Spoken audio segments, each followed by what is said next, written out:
Halo Scorpio, selamat datang di channel saya. Langsung ini terasa energinya memengaruhi saya ya. Tadi pas saya baca Pisces, Taurus, saya agak semangat gitu. Tapi pas baca narik kartunya Scorpio ini agak pundung ya, agak gloomy. Saya agak lemes gitu, agak slow, agak lambat gitu ya. Jadi kayaknya ini energinya Scorpio ini lagi kayak low gitu, lagi low gitu. Kayak low self esteem gitu loh, kayak punya sense harga diri. Maksud saya punya kayak krisis self esteem semacam itu ya, gitu ya. Ya ini bisa apa aja ya. Jadi saya tarik kartu lagi. Oke, ini keluarnya ada High Priestess, terus ada Three of Cups, terus ada Queen of Swords ya.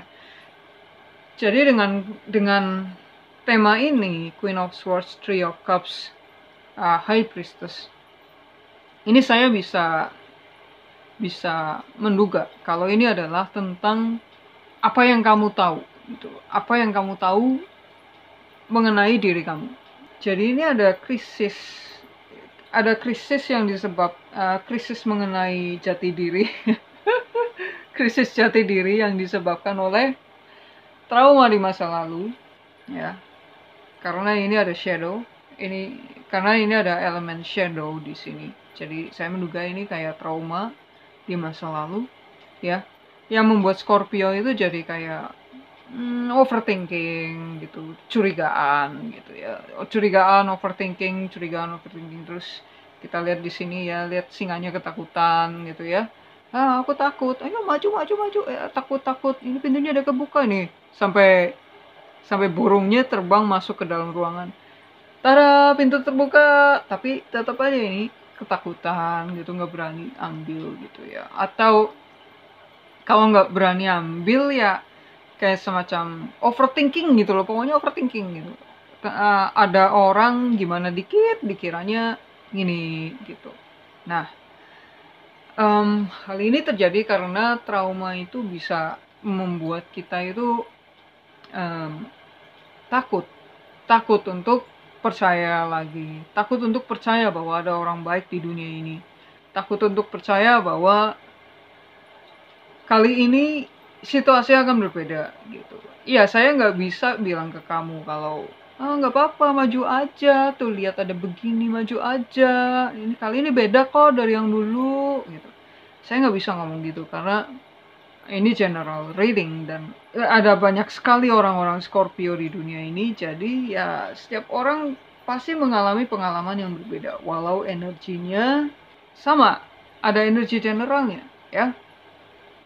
Jadi gini, ini ada Judgment dan ini ada Archangel Uriel. Jadi ini mengatakan bahwa semesta siap membantu kamu, Tuhan siap untuk membantu kamu untuk keluar dari hal yang meracuni kamu ini ya, yaitu pikiran overthinking gitu ya, atau orang-orang yang memang sengaja ingin berbuat buruk ke kamu ya. Cara menyembuhkan trauma itu seperti ini ya, ini yang terpikirkan oleh saya. Misalnya dulu Scorpio pacaran sama seorang cewek dan Scorpio setia sama cewek ini, baik sama cewek ini, nggak abusif gitu ya, menghormati cewek ini. Tapi cewek ini meninggalkan Scorpio gara-gara Scorpio nggak punya duit.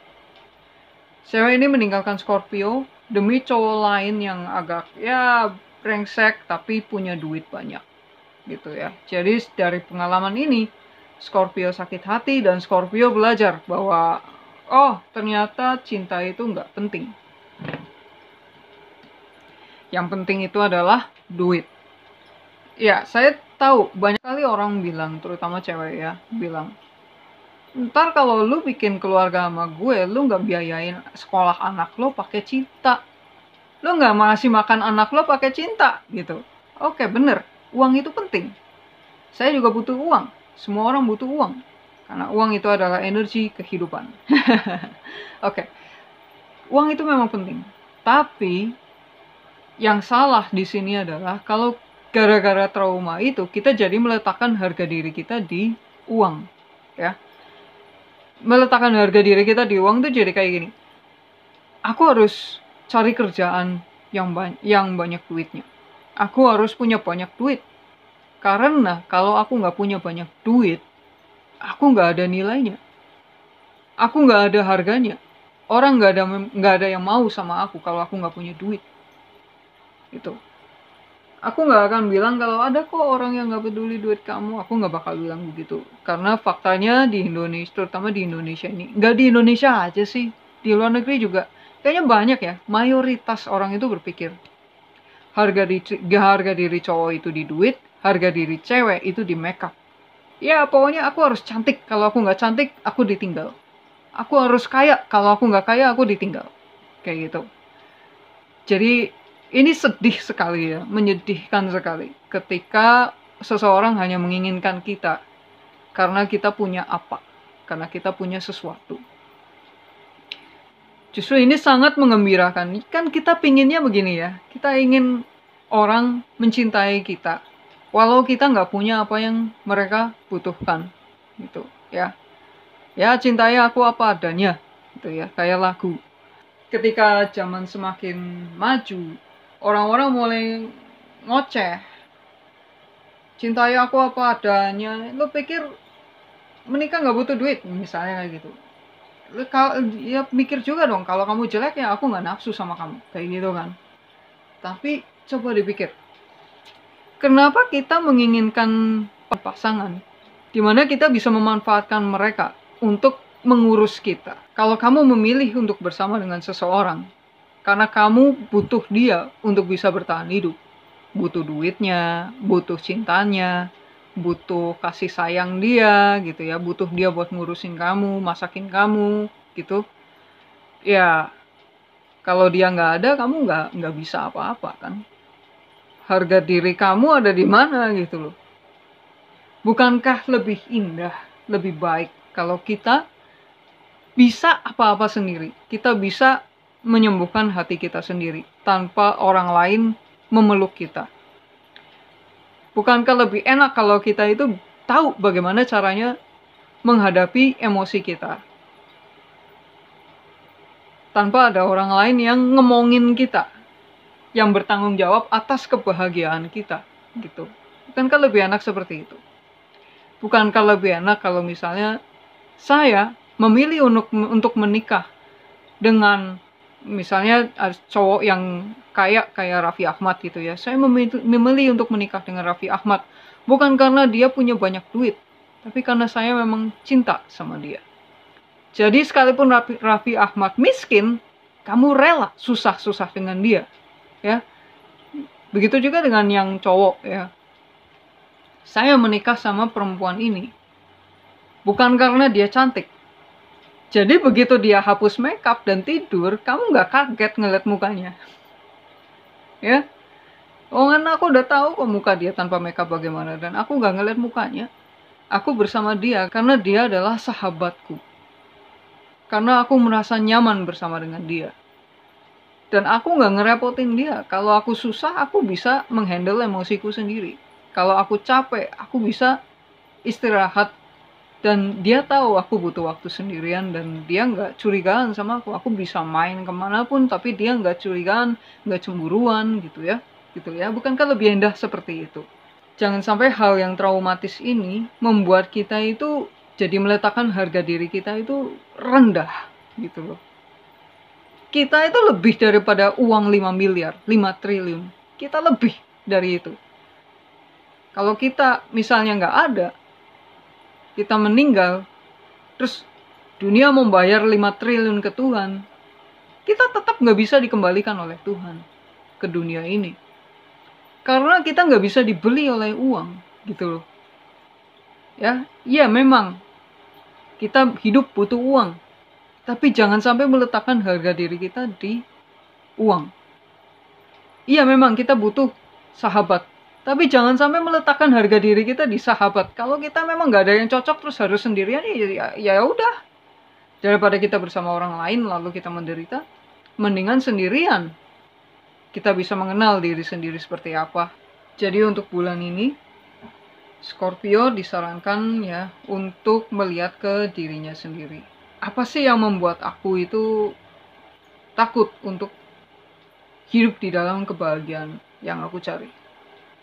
Apa yang membuat aku takut untuk melangkah? Membuka lembaran baru. Ya, apa yang membuat aku takut? Apa yang ego aku berusaha untuk katakan kepadaku? Ya, sehingga aku bisa, bagaimana caranya biar aku bisa menyembuhkan ego aku ini? Ya, agar aku tidak overthinking.